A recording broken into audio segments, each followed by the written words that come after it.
Velvet worms.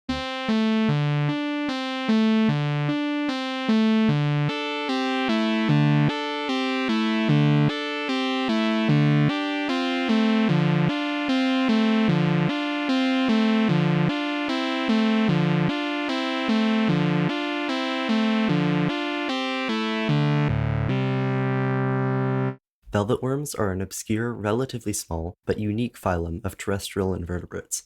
They grow to anywhere between 10 millimeters and 20 centimeters long, and are the only phylum of animals whose members are exclusively terrestrial.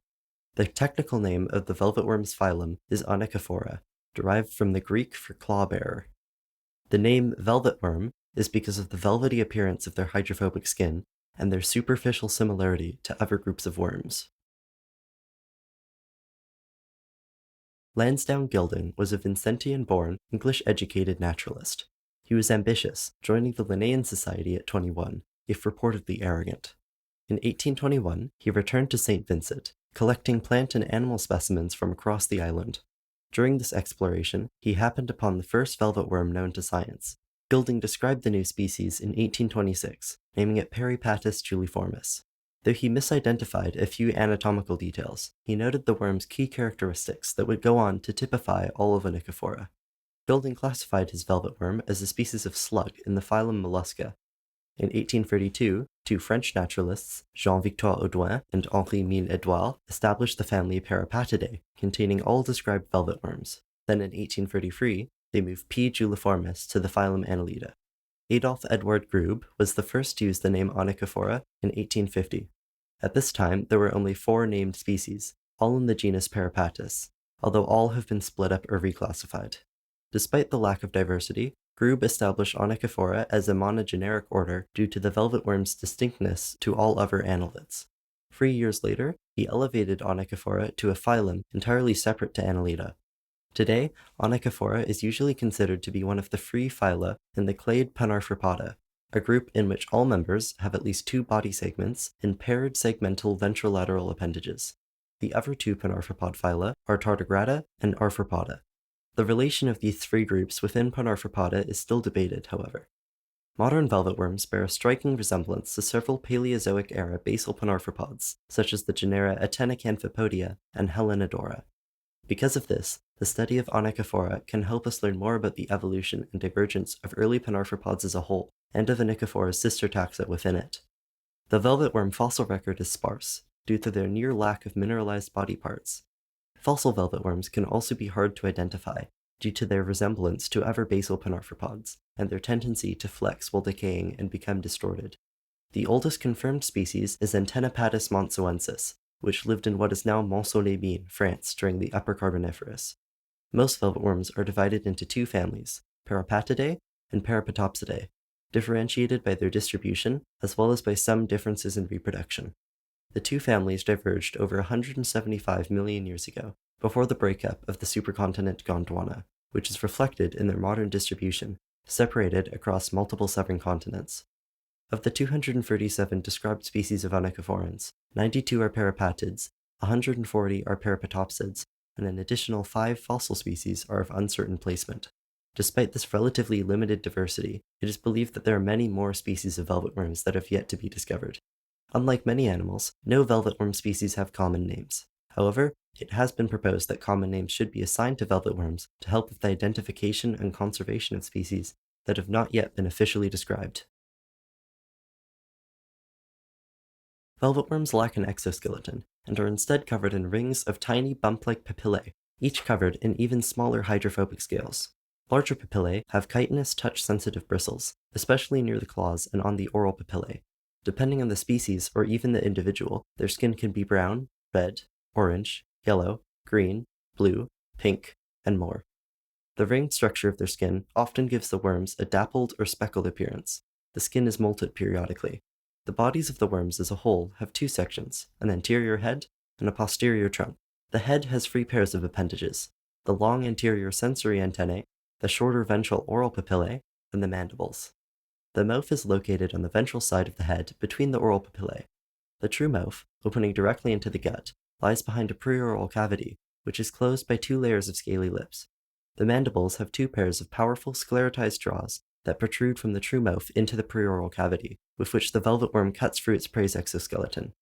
Anterior to the mandibles is a finely toothed, tongue-like labrum. The velvet worm's large bilobed brain is located in the dorsal side of the head, near the skin. A nerve leads from the brain into each antenna, which are filled with touch and smell receptors. At the base of each is a small, simple eye that connects to the brain with an optic nerve, giving the velvet worm monochromatic vision with poor resolution. The trunk is much larger than the head and supports the velvet worm's many legs, called lobopods. Though velvet worms are segmental, their segments cannot be told apart from the outside, except by their lobopods. This is unlike any other panarthropod. Onychophorans have a pseudocoelom, a fluid-filled, unlined body cavity, which is surrounded by layers of muscle.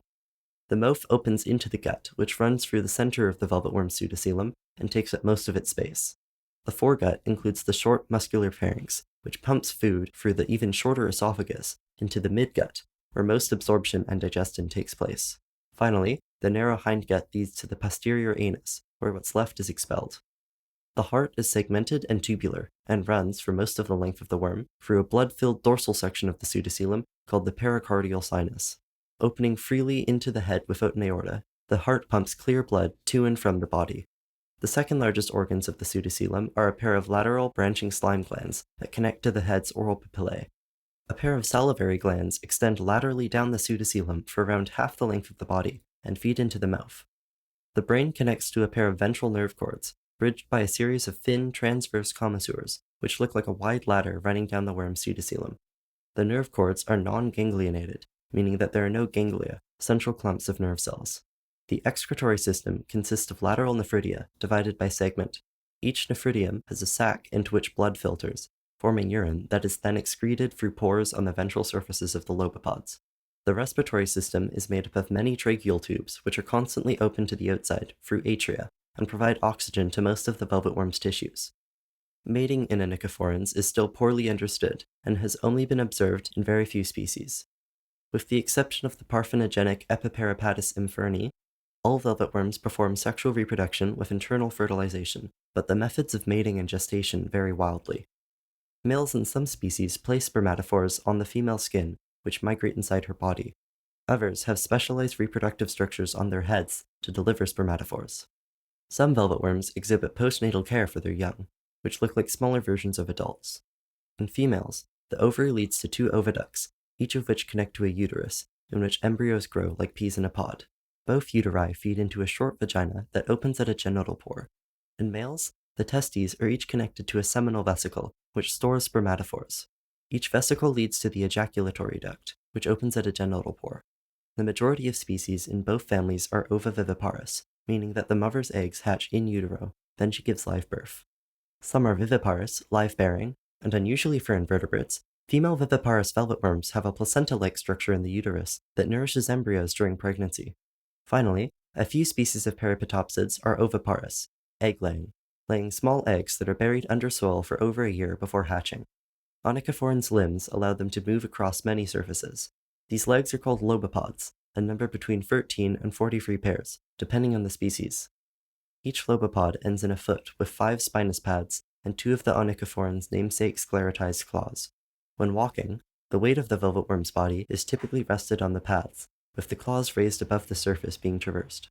The claws are used when necessary for additional grip. Velvet worms stand with their bodies entirely aloft, and only upon their legs. The head and the last 1 or 2 pairs of legs are usually held above the ground.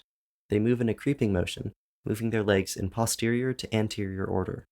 This style of locomotion allows velvet worms to be equally adept at walking backwards. Velvet worms typically walk at speeds of around 0.1 body lengths per second, but can reach over 0.15 body lengths per second. Onychophoran distribution is divided based on family, with members of Peripatidae being found in the Neotropics, West Africa, and Southeast Asia, and members of Peripatopsidae being found in Chile, South Africa, and Oceania. Within these environments, velvet worms typically inhabit temperate and tropical forests, in moist locations, such as rotting wood, soil, or leaf litter. Additionally, a few species are known to live in caves. These moist locations serve to counteract their inability to retain water, due to their constantly open tracheal atria. These locations also tend to be dark, as onychophorans are photophobic. Because of the limited distribution and population density of velvet worms and their lack of harm towards crops, people, and domestic animals, interactions between velvet worms and humans are limited. As such, most people may not even be aware of their existence. Unfortunately, several species are listed between vulnerable and critically endangered on the IUCN Red List due to threats such as agricultural and urban expansion and the introduction of invasive species. There are likely more endangered velvet worm species that have yet to have been evaluated due to the phylum scarcity.